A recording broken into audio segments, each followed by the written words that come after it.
అవును. అంటే నబీల్కి ఆడే అవకాశం కూడా హౌస్లో ఇవ్వట్లేదన్న.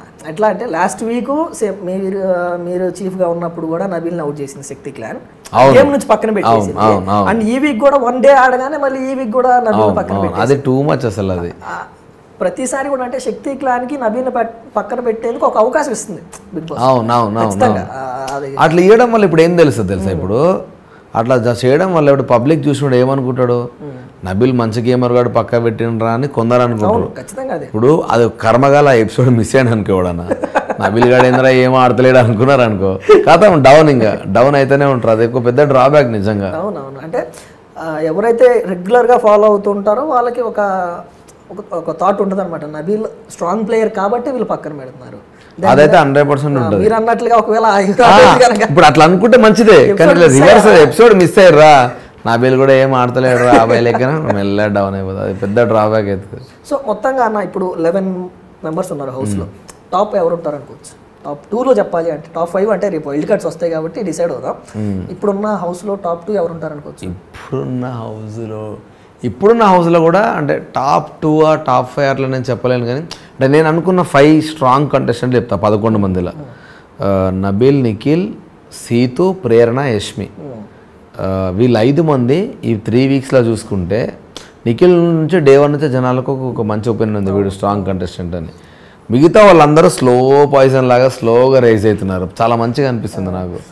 సో నిఖిల్ గారి గేమ్ కూడా ఎక్కడో డ్రాప్ అవుతుంది. నిఖిల్కి నేను చాలాసార్లు చెప్పిన, నా డార్లింగ్ నువ్వు ఎమోషన్ కోషన్ ఎక్కువైపోయి గేమ్ తగ్గుతుందిరా అని చాలాసార్లు చెప్పిన. బట్ ఇస్తాడు, స్ట్రాంగ్ కంబ్యాక్ ఇస్తాడు. వాడికి ఏదో ఒక గట్టి దెబ్బ పడితే గట్టిగా కంబ్యాక్ ఇచ్చేస్తాడు.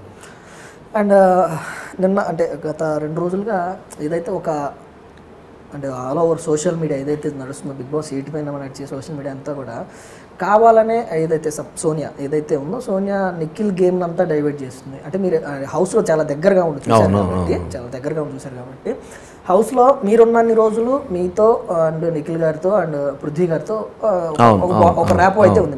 అండ్ మీరు వచ్చిన తర్వాత కూడా అండ్ వాళ్ళిద్దరిని తను కమాండ్ చేయాలనుకుంటుంది, తను రూల్ చేయాలనుకుంటుంది అని ఒక ఇంటెన్షన్, ఒక థాట్ అనేది పోర్ట్రే అవుతుంది బయటికి. అది వాస్తవమా కాదా?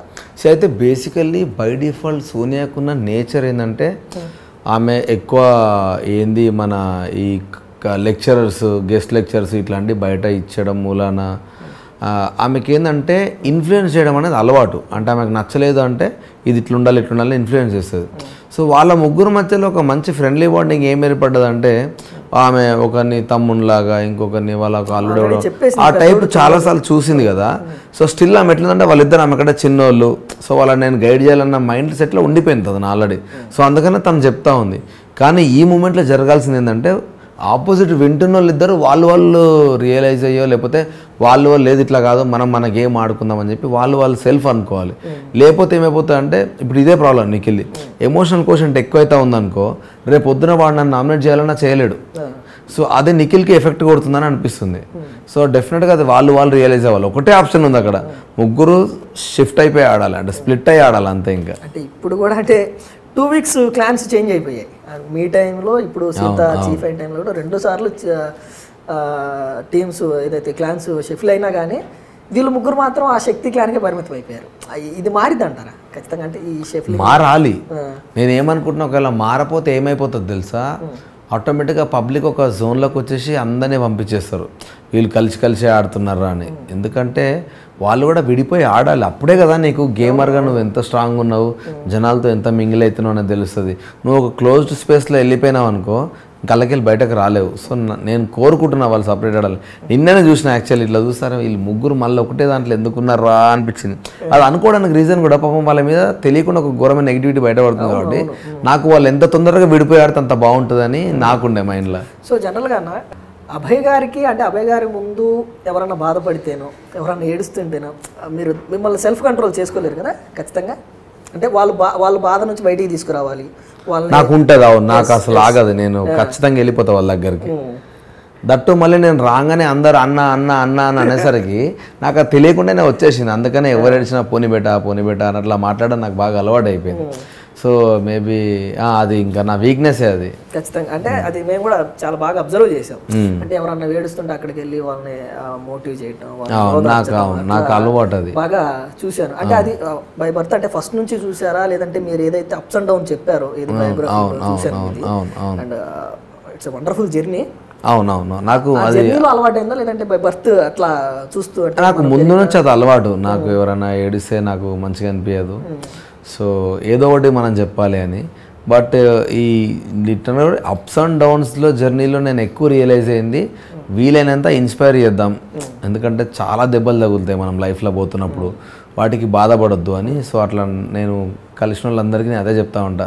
సో అది మేబీ చెప్పినట్టున్నా అందరికీ. నేను మిమ్మల్ని హౌస్లో కంటిన్యూ చేస్తా, మిమ్మల్ని చూస్తూ మిమ్మల్ని అబ్జర్వ్ చేస్తున్నది కాలం 7లో అటు ఇటుగా కాస్త శివాజీ గారిని చూసినట్టు అనిపించింది. అంటే గేమ్ ఎలా ఆడాలి, ఎవరిని ఎలా మోటివ్ చేయాలి, అంటే ఎవరికి ఏ పర్స్పెక్టివ్ లో చెప్తే అనేది నేను మీలో బాగా అబ్జర్వ్ చేశాను.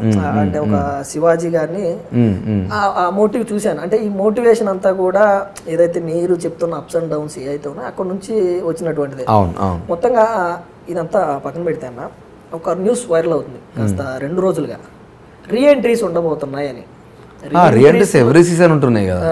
అండ్ ఆ రీఎంట్రీస్ లో ఎవరైతే ఇప్పుడు ఎలిమినేట్ అయిన 3 మెంబర్స్ లో ఉన్నారో మళ్ళీ అభయ్ నవీన్ గారిని హౌస్ లో చూస్తామని నాకు అనిపిస్తుంది. మీకు ఏమైనా వచ్చిందా? నిజంగా నాకైతే రాలేదు. బట్ ఒకవేళ ఆప్షన్ ఉంటే డెఫినెట్గా వెళ్తా.